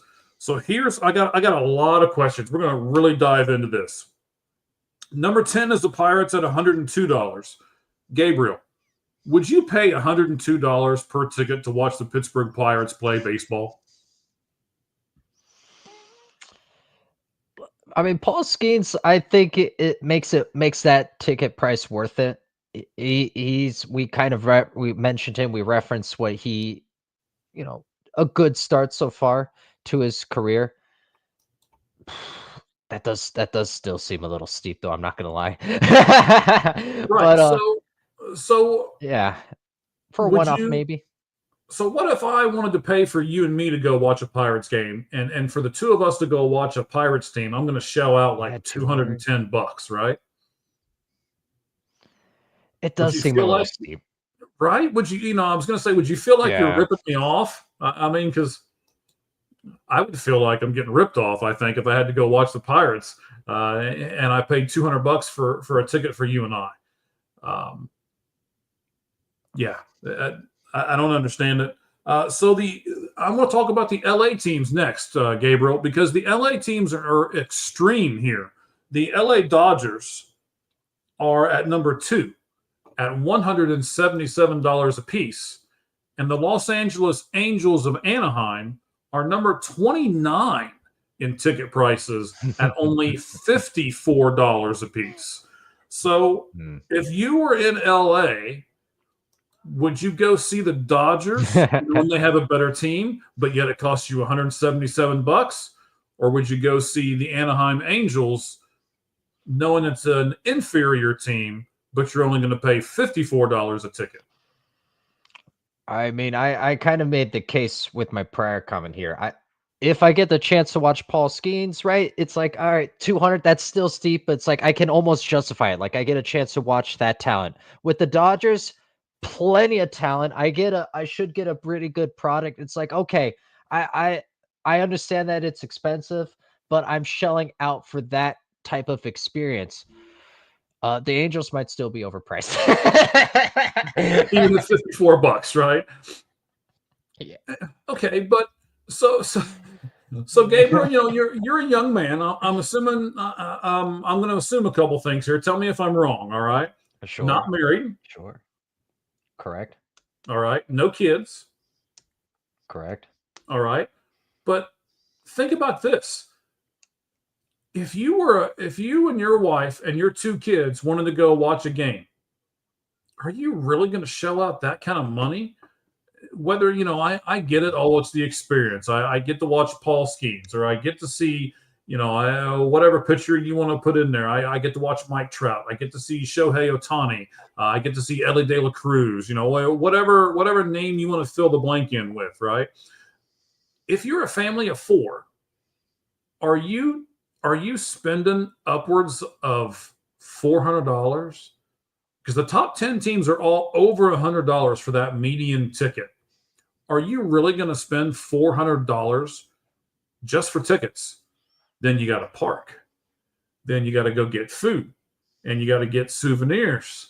And I mean, before it's all said and done, you're going to drop what? $700-800 on one baseball game? Is that worth the quote unquote experience that you're talking about, depending on who you see?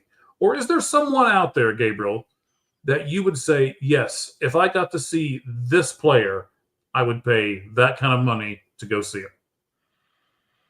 For sure. I mean, that's kind of the entertainment market that we're in right now. Tickets for a good concert is going to be north of 100, easily north of $100, for example. For something like that, for a professional game, around 100 for a top line game.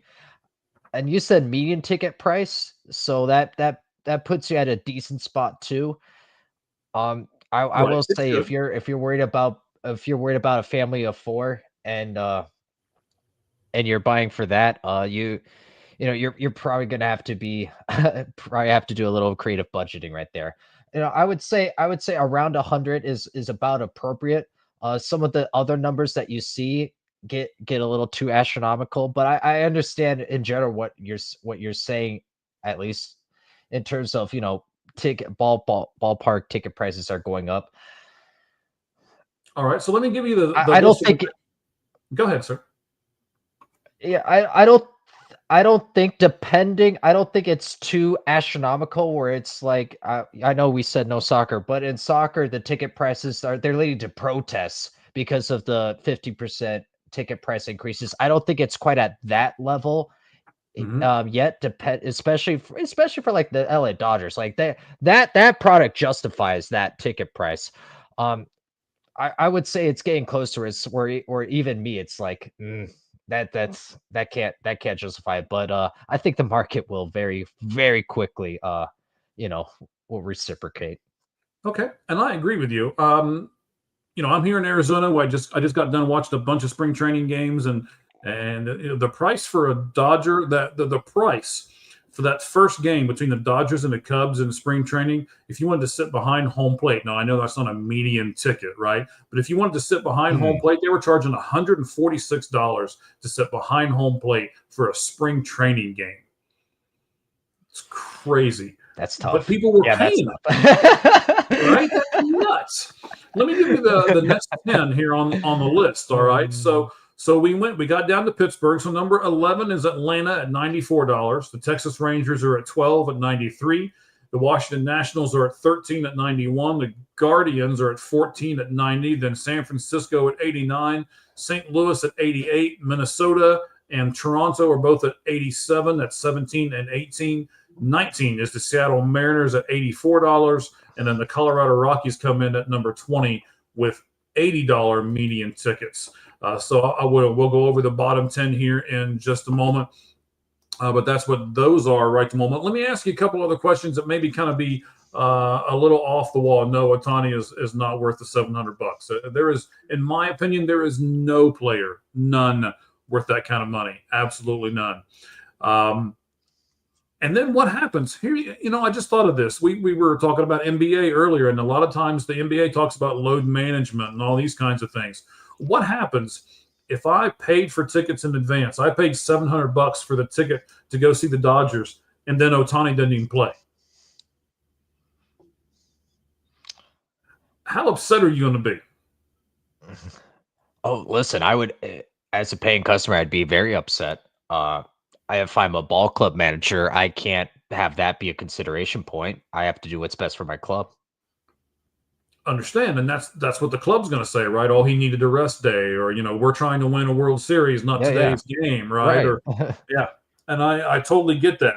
So let me ask you this, Gabriel: should every game cost the same, no matter the opponent?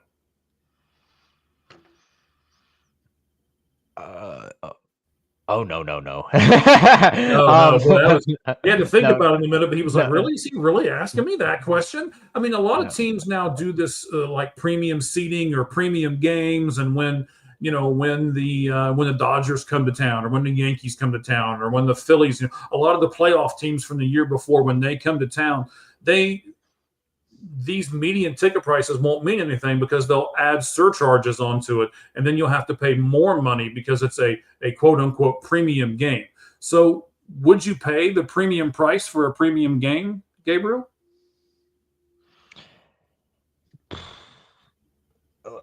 So there's a breaking point for everything. So at a certain point, it's like, yeah, no, that's not worth it. So I don't know what those exact figures are. I'll say in general, it does make sense. It does make sense for, Dodgers, Yankees. Also, if we're toward the end of the season, maybe between two teams that are, that are battling out for the NL East, for example, it does make sense to have differing prices. And again, everything has a limit. There are very few absolutes in life. But I would say it's appropriate, for example, and why I said I still think the Angels prices, right? Angels, Dodgers, both baseball, both LA. The Angel prices should be lower than the Dodger prices. Well, of course they should be, but that was drastic. $177 to $54 is drastic. Yeah, I would say the onus is on the Angels to put on a better product. Okay, but it's 3 times as much. So are the Dodgers three times the team that the Angels are?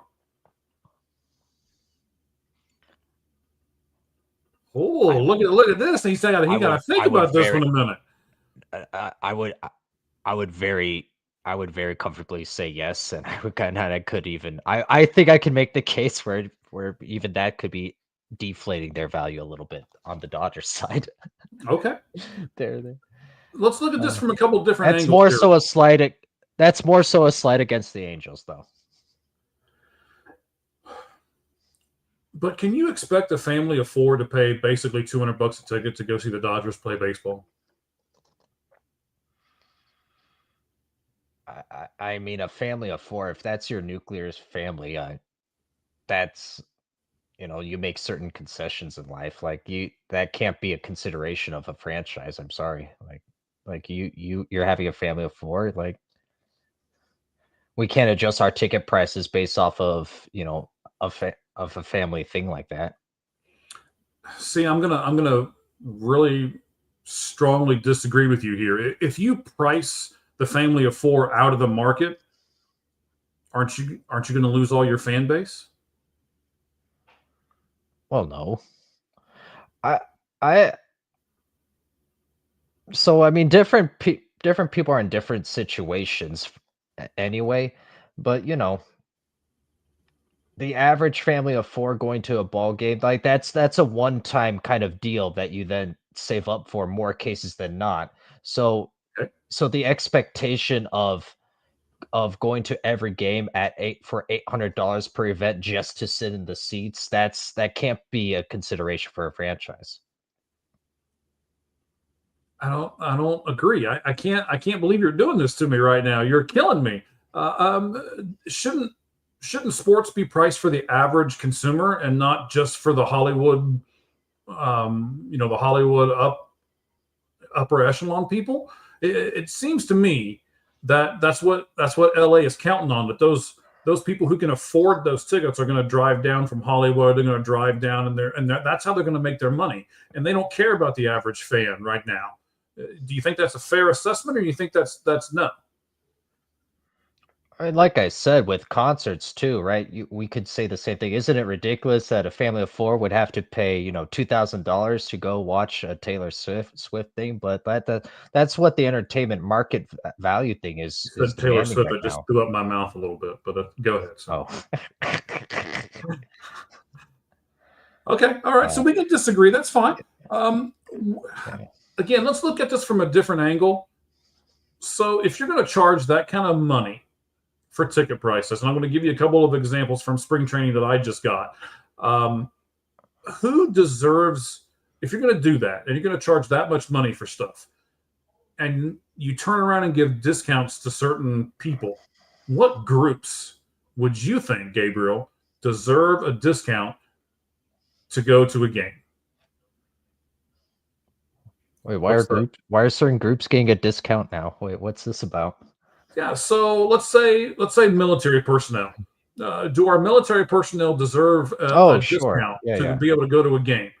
Rattle me off some other people that you would say yes. I would. If I am, if I'm in charge of these tickets, and man, we are really climbing on numbers here. The people are really liking this, and we like all you guys jumping on with us. Again, you can click on the comment button, and you can join the show.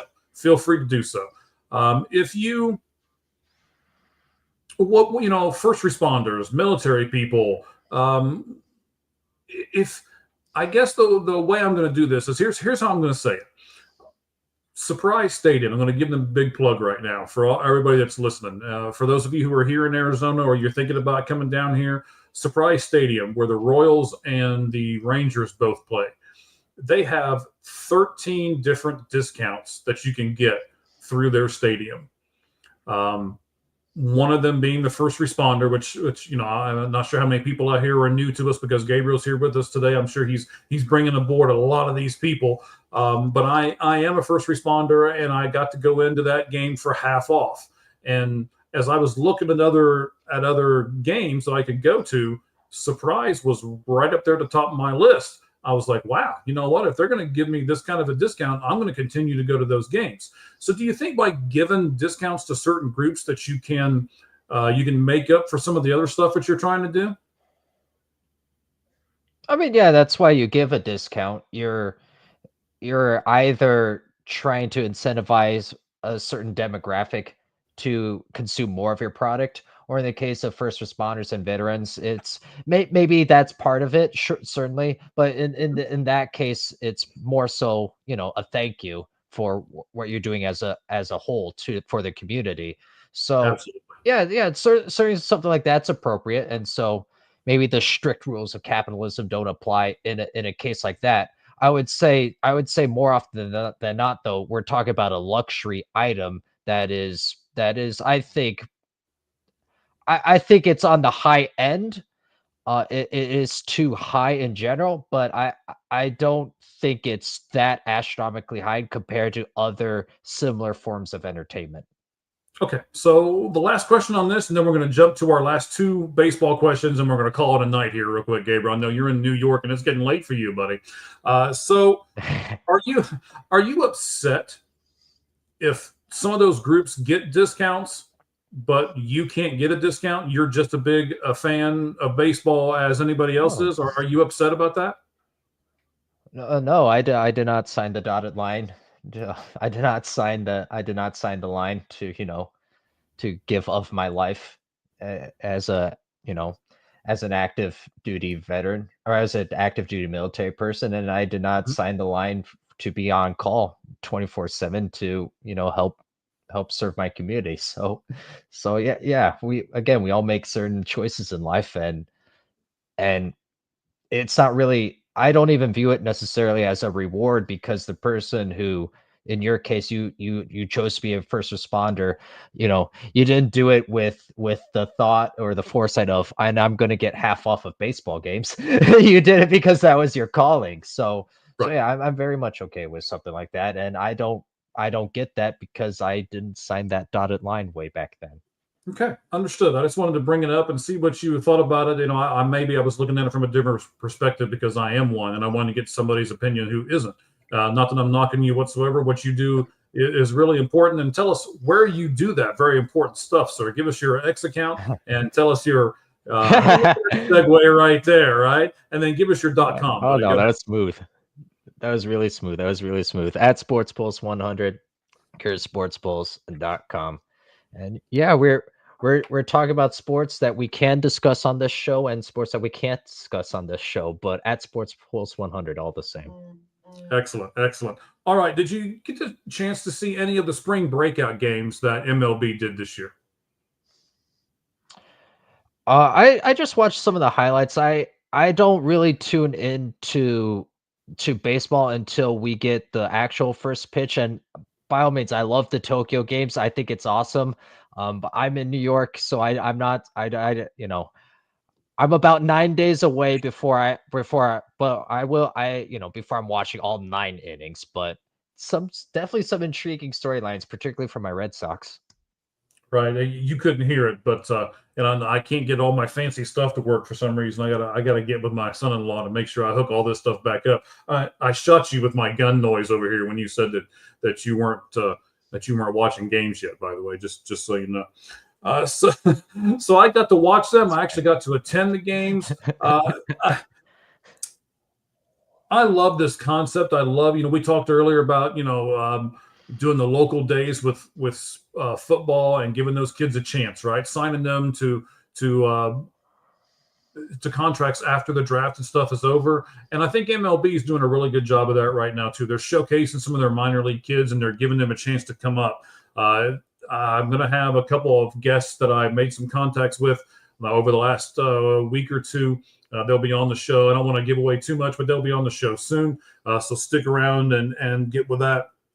You'll see some of those things come to fruition. Did you mind that most of those games really went long? Most of those games were very high scoring games, and they almost took forever to play. Did that bother you?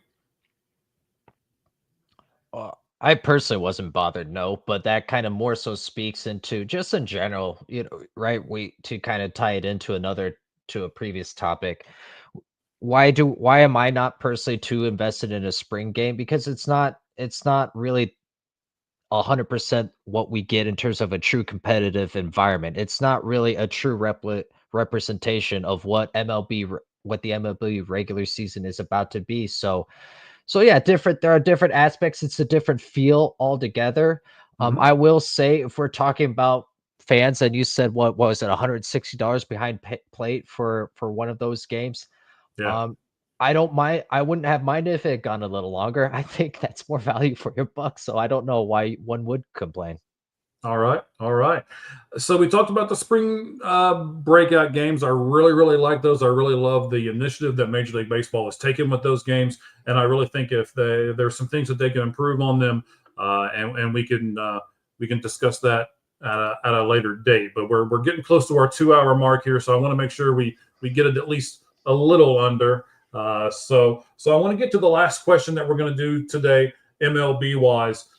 And I think this is kind of interesting. I'm going to give you a couple guys, and I want you to tell me as we continue add people. Thank you guys very much for continuing to jump on board with us here. Gabriel and I really appreciate it here on the Sportz Truth, SPORTZ.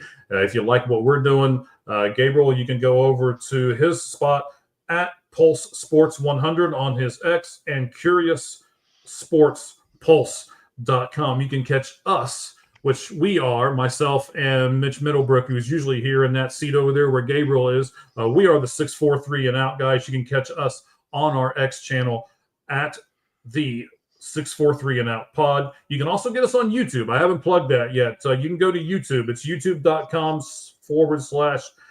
at the 643 and out pod. And it's the numbers 6, 4, and 3 and is spelled out. And then 643 and out pod. So subscribe, turn on those notifications, and you'll never miss anything coming from us and our special guests like what Gabriel is for us today. Manny Machado, as of Sunday, was 3 for 22 in spring. Are you worried about Manny Machado? No, I'm not. I'm not worried. This is what the spring season is for. You're kind of working through the kinks. And granted, he just said he's only now starting to feel 100% again. So he's dealing with that elbow injury. I'm not all too surprised that he's not having a good early showing. And this might carry through April, maybe even into the early part of May. I think he will be fine, and I think we're gonna see him swing the bat pretty good. I'm not too worried about it necessarily. All right, let me give you one more here as we close out the show with this statistic. This may give some people a little pause here for a moment, because I'm going to not only include the spring stats with this particular gentleman, but I'm also going to include what he did last year in the playoffs. So I'm going to combine all that stuff together. 69 at bats between what he did last year in the playoffs and what he's doing this year in the spring. Maybe that will give you a little bit of pause. He is 11 for 69. That computes to a 159 batting average. And in those 69 at bats, he has struck out 31 times. His name is Aaron Judge.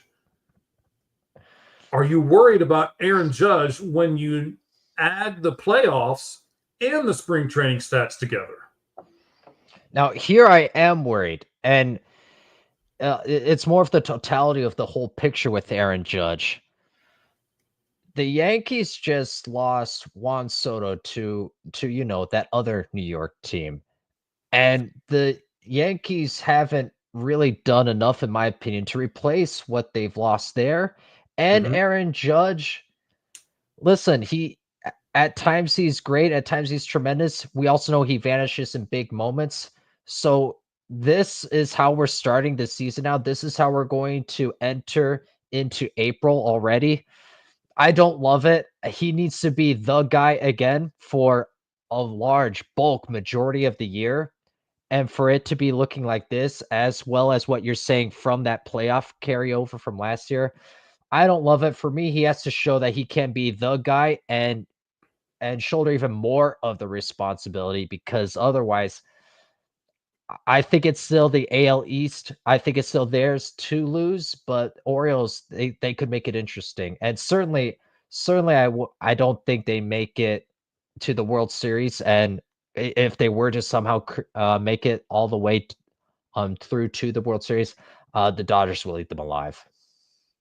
All right, buddy. Hey, look, I appreciate you coming on with us, man. I appreciate TC. I appreciate Jordan, Hot Take City. Harrison was on with us for some comments, man. We have really had a great show tonight, and I certainly appreciate all of those people who have been with us, as well as yourself. Once again, you can get us at the 643 and out pod. That's myself and Mitch Middlebrook. We are the 643 and out guys. This is the Sportz Truth. You can get us on YouTube, youtube.com/@ the 643 and out pod. And Gabriel Esparza, go ahead and give us your stuff, buddy. Tell us one more time, where can we get you at? Very nice pronunciation. Thank you so much, Michael. I had a blast talking sports here with you at Sports Pulse 100 on the X. That's where we are.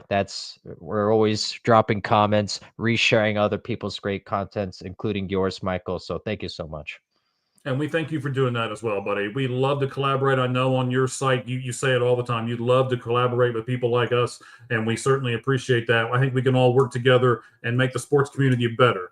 I wish I had some music to play in the background as we were going out here, but I don't. I don't know. I don't know what I did to my stuff, but I did something to it here. So once again, buddy, certainly appreciate it. Thank you very much. We'll have you back on in another time, bud. Thank you, Michael. You're welcome, bud. Thank you very much. And once again, as we always say at the end of the Sportz Truth, the only thing that's fair in life is a baseball hit between the third and first base line. Good evening, everyone.